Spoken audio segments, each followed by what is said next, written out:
আসসালামু আলাইকুম। সংবাদে আপনাদের সবাইকে স্বাগত জানাচ্ছি। আমি ফিরোজ তোহা। শুরুতেই সংবাদ শিরোনাম। বাংলাদেশের সর্বশেষ গুরুত্বপূর্ণ আপডেট সংবাদে আপনাকে স্বাগত। শুরুতেই সংবাদ শিরোনাম, পরে বিস্তারিত।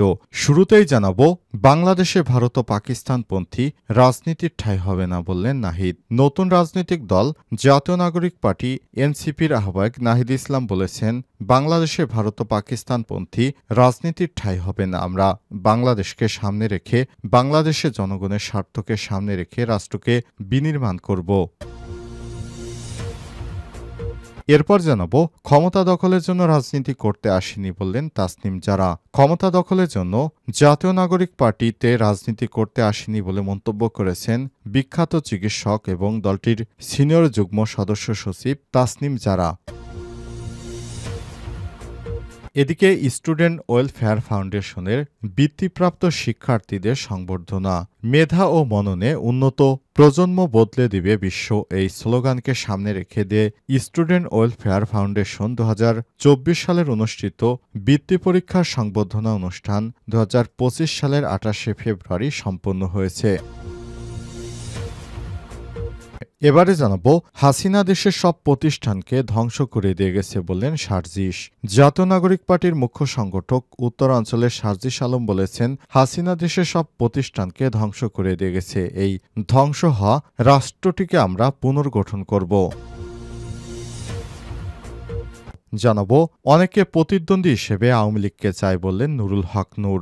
রাজনৈতিক ফায়দা নিতে কেউ কেউ আওয়ামী লীগকে টিকে রাখতে চায় বলে মন্তব্য করেছেন গণ অধিকার পরিষদের সভাপতি নুরুল হক নূর। তিনি বলেছেন, অনেকেই তাদের প্রতিদ্বন্দ্বী হিসেবে আওয়ামী লীগকে চায়। শুক্রবার দেশের চলমান রাজনৈতিক সংকট, আগামী নির্বাচন ও সাংগঠনিক প্রস্তুতিসহ চলমান পরিস্থিতি নিয়ে সংগঠনটির বিশেষ বর্ধিত সভায় সব কথা বলেছেন ভিপি নূর।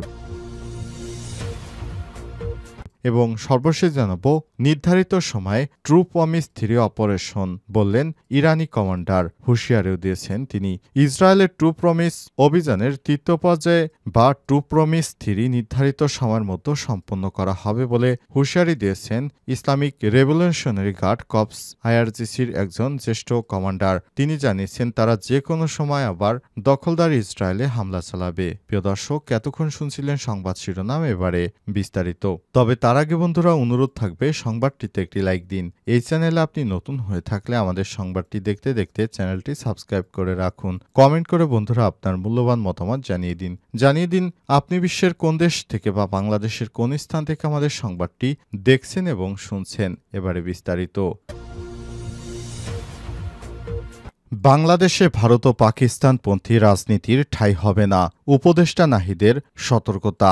নতুন রাজনৈতিক দল জাতীয় নাগরিক পার্টি এনসিপির আহ্বায়ক নাহিদ ইসলাম বলেছেন, বাংলাদেশে ভারত ও পাকিস্তানপন্থী রাজনীতির ঠাঁই হবে না। আমরা বাংলাদেশকে সামনে রেখে, বাংলাদেশের জনগণের স্বার্থকে সামনে রেখে রাষ্ট্র বিনির্মাণ করব ইনশাল্লাহ। আজ রাজধানীর মানিক মিয়া অ্যাভিনিউতে এনসিপির আত্মপ্রকাশ অনুষ্ঠানে নাহিদ ইসলাম এসব কথা বলেছেন। নাহিদ ইসলাম জুলাই গণ অভ্যুত্থানকারী ছাত্র জনতা, শহীদ পরিবারের সদস্য, রাজনৈতিক দলের নেতাদের সংগ্রামী সালাম ও শুভেচ্ছা জানিয়ে বক্তব্য শুরু করেন। তিনি বলেন, আমরা সামনে কথা বলতে চাই, পেছনের ইতিহাস অতিক্রম করে সম্ভাবনার বাংলাদেশের কথা বলতে চাই। নাহিদ ইসলাম জুলাই গণ অভ্যুত্থানে তুমি কে আমি কে বিকল্প স্লোগানটি তুলে ধরে বলেন, বিকল্পের জায়গা থেকে এই নতুন দলের আত্মপ্রকাশ। নাহিদ ইসলাম বলেছেন, আজকের মঞ্চ থেকে শপথ, বাংলাদেশকে বিভাজিত করা যাবে না। এরপর নাহিদ ইসলাম লিখিত বক্তব্যে আরও বলেছেন, বাংলাদেশ চলবে, বাংলাদেশের গতিতে এখানে পাকিস্তান বা ভারতের কোনো ভূমিকা নেই। জুলাই 2024-এ ছাত্র জনতার অভ্যুত্থানের প্রেক্ষাপটে বৈষম্য বিরোধী ছাত্র আন্দোলনের নেতৃত্ব এবং জাতীয় নাগরিক কমিটির উদ্যোগে আমরা বাংলাদেশের ছাত্র জনতা এই মর্মে ঘোষণা করছি, আমরা হাজার বছরের ঐতিহাসিক পরিক্রমায় বঙ্গীয় বদ্বীপ জনগোষ্ঠী হিসেবে এক সমৃদ্ধ এবং সক্রিয় সংস্কৃতি নিয়ে দাঁড়িয়ে আছি। প্রায় 200 বছরের ব্রিটিশ ঔপনিবেশিক শাসনের বিরুদ্ধে দীর্ঘ লড়াইয়ের পর 1947 সালে পাকিস্তান রাষ্ট্রের পতন ঘটে। তবে শোষণ ও বৈষম্য থেকে দেশের জনগণের এখনও মুক্তি মিলেনি। আমরা নতুন রাজনৈতিক বন্দোবস্তের মাধ্যমে বাংলাদেশের জনগণকে তাদের স্বাধীনতা দিতে চাই। ক্ষমতা দখলের জন্য রাজনীতি করতে আসেনি বললেন তাসনিম জারা। ক্ষমতা দখলের জন্য জাতীয় নাগরিক পার্টিতে রাজনীতি করতে আসেনি বলে মন্তব্য করেছেন দলটির সিনিয়র যুগ্ম সদস্য সচিব তাসনিম জারা। শুক্রবার ২৮ ফেব্রুয়ারি রাজধানীর মানিক মিয়া অ্যাভিনিউয়ে দলের আত্মপ্রকাশ অনুষ্ঠানে সব কথা বলেন তিনি। তাসনিম জারা বলেছেন, আমরা রাজনীতি ক্ষমতা দখলের জন্য করতে আসিনি, জনগণের ক্ষমতা জনগণকে ফিরে দিতে এসেছি। আমরা এমন বাংলাদেশ চাই যেখানে যেদিকেই তার যোগ্যতা এবং সততার ভিত্তিতে জনগণকে নেতৃত্ব দিতে পারবে, এতে তার পারিবারিক পরিচয় মুখ্য হয়ে উঠবে না। এ সময় রাজনীতিতে পরিবারতন্ত্রের বিরুদ্ধেও কথা বলেন তাসনিম জারা। তিনি বলেছেন, ক্ষমতা থাকবে জনতার হাতে, এছাড়াও স্বাস্থ্য শিক্ষাকে পণ্যে পরিণত হতে দিতে চায় না তার দল, এমনটাও জানান তিনি। এ সময় তিনি জানিয়েছেন, বাংলাদেশের মুক্তির জন্য বিগত ৫৩ বছরে কেউ কাজ করেনি। সবসময় তারা মানুষকে মিথ্যা আশ্বাস দিয়ে বাংলাদেশকে বিদেশি শক্তির হাতে তুলে দেওয়ার ষড়যন্ত্রে লিপ্ত হয়েছে। এই প্রথম কোনো রাজনৈতিক বন্দোবস্ত আসলো, নতুন রাজনৈতিক বন্দোবস্ত যেখানে মানুষ বাংলাদেশকে একটি নতুনভাবে ভাবার সুযোগ পাবে। সুতরাং নতুন দলকে স্বাগত জানিয়ে আমরা সব সময় আপনাদের পাশে থাকব, এমন অঙ্গীকার আমাদের রয়েছে। স্টুডেন্ট ওয়েলফেয়ার ফাউন্ডেশনের বৃত্তিপ্রাপ্ত শিক্ষার্থীদের সংবর্ধনা।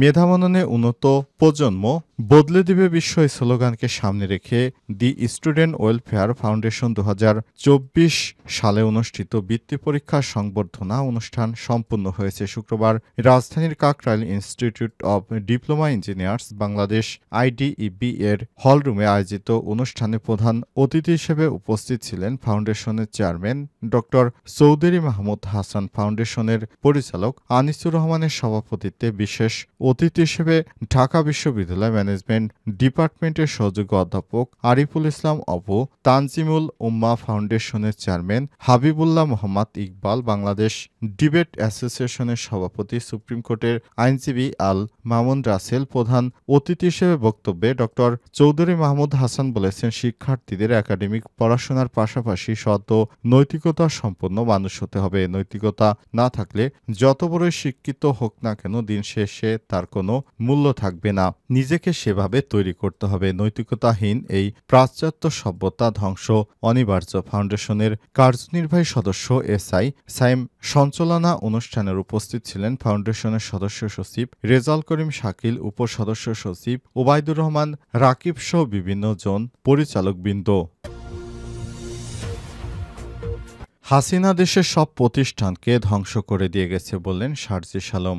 জাতীয় নাগরিক পার্টির মুখ্য সংগঠক উত্তরাঞ্চলের শারজিস আলম বলেছেন, হাসিনা দেশের সমস্ত প্রতিষ্ঠানকে ধ্বংস করে দিয়ে গেছে। শেখ হাসিনা বিগত ১৭ বছরে বাংলাদেশে এমন কোনো অপকর্ম নেই যেটি করেনি। শেখ হাসিনা বাংলাদেশকে একটি ধ্বংসের দ্বারপ্রান্তে নিয়ে গেছিল, কিন্তু আল্লাহর অশেষ রহমতে আমরা সেখান থেকে বাংলাদেশকে তার নতুন গন্তব্যে ফিরিয়ে এনে আবার নতুন করে আমরা সামনের দিকে এগিয়ে চলতে চাই।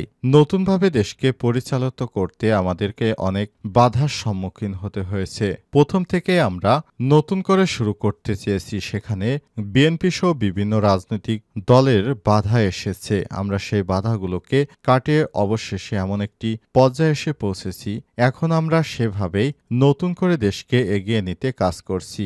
বাংলাদেশের জনগণ বিগত ফ্যাসিস্ট সরকারকে কখনোই মেনে নেয়নি, তাই তারা দীর্ঘ সংগ্রামের পর ছাত্রদের নেতৃত্বে নতুন যে দল এসেছে সেই দলের নেতৃত্বে বাংলাদেশ এগিয়ে যাবে, এমনটাই আশাবাদ ব্যক্ত করেছেন হাসনাত আব্দুল্লাহ এবং বৈষম্যবিরোধী ছাত্র আন্দোলনের অন্যতম সমন্বয়ক শারজিস আলম।